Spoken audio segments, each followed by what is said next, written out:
অন্ন ভাণ্ডারে সকল বন্ধুদের অনেক অনেক ভালোবাসা। আমি অন্ন চলে আসলাম রান্নাঘরে। আর আজকের এই রেসিপি বানাতে আমি নিজেই আজকে মাছ বাজারে চলে গেছি। তো আজকে মাছ বাজারে গিয়ে আমি তো তেমন বাজার করি না, আর মাছও ভালো কিনতে পারি না। তবে বাড়িতে মাছ নিয়ে আসলে কিন্তু কোনটা ভালো কোনটা খারাপ সেটা আমি বুঝি। তো আমি এই 5টা ট্যাংরা মাছ, ছোট ছোট একটা মাছে ডিম হয়েছে, কিনে নিয়ে চলে আসছি। আর এবার রান্নার জোগাড় করতে চলে আসলাম রান্নাঘরে। তো প্রথমেই দুটো আলু আমি কেটে নিয়েছি, আর একটা পেঁয়াজ, একটা টমেটো নিয়েছি, 4টে শুকনো লঙ্কা নিয়েছি, পরিমাণ মতো আদা আর বেশ কিছুটা রসুন। এবার আলুগুলো কাটা হয়ে গেলে আমি দিয়ে দেব আমি একটা বাটি বসিয়ে দিয়েছি ওভেনের ওপরে। আমি এই মশলার সঙ্গে আলুগুলোর সঙ্গে সেদ্ধ বসিয়ে দেবো।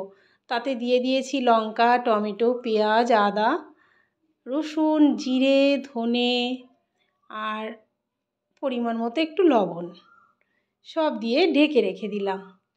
তো এবার ফাইনালি মাছগুলো আমি ভেজে নেব। ওই জন্য একটা ফ্রাই প্যান বসিয়ে দিয়েছি। আপনারা কড়াতে বসাতে পারেন, কিন্তু আমার মাছ অল্প, তাই ফ্রাই প্যানে হয়ে যাবে, তাই আমি ফ্রাই প্যানেই বসিয়ে দিয়েছি মাছ ভাজা।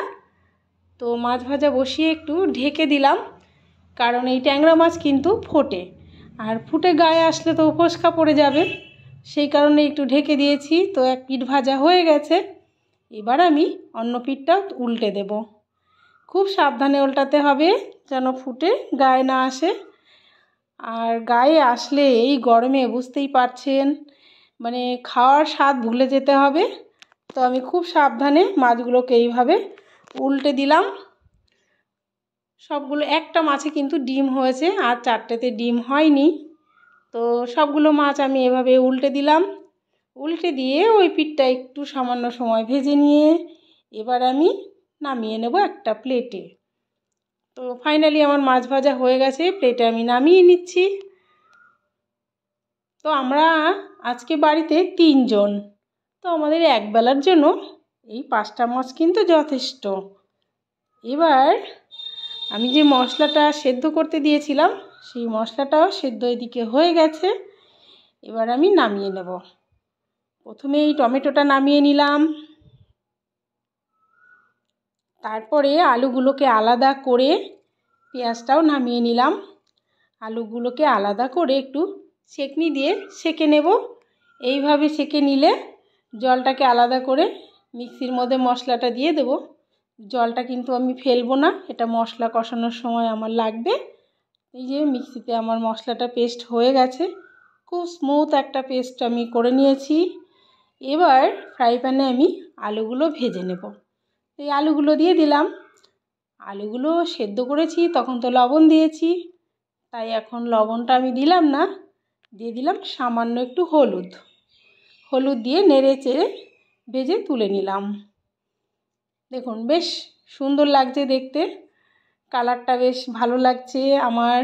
এবার একটা তেজপাতা তেলের উপরে আর 1/2 চামচ জিরে, একটা শুকনো লঙ্কা তেলের উপরে দিয়ে পেস্ট করা মশলাটা দিয়ে দিলাম।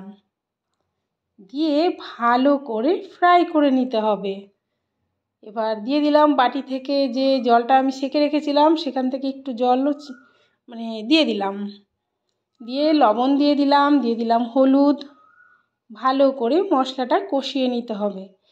এইভাবে এই যে আমি জিরে, ধনে, টমেটো, আলু সব একটু সেদ্ধ করে নিয়েছি, এই জন্য কিন্তু তরকারির টেস্টটাও কিন্তু অনেক গুণ বেশি পাবে। আর আমরাই খাবো। তো এবার ফাইনালি মশলাটা তো কষানো হয়ে গেছে, জলও দিয়ে দিয়েছি, দিয়ে দিলাম আলু দিয়ে একটু ফুটে উঠলেই, একটু ফুটে উঠেছে অলরেডি, এবার দিয়ে দিলাম ভেজে রাখা মাছ। এটা হচ্ছে ঝোল ঝোল ঝাল ঝাল, বলতে পারেন এটা খুব বেশি ঝোলও হবে না, একদম শুকনোও হবে না। এবার ফুটে উঠলেই দিয়ে দিলাম ধনেপাতা, কারণ এখানে আলুটাও সেদ্ধ করা, ওই জন্য বেশি সময় লাগেনি, অল্প সময়তেই হয়ে গেল। এবার নাড়িয়ে চাড়িয়ে আমি নামিয়ে নেব। আমার ট্যাংরা মাছের ঝোল ঝাল রেডি হয়ে গেল।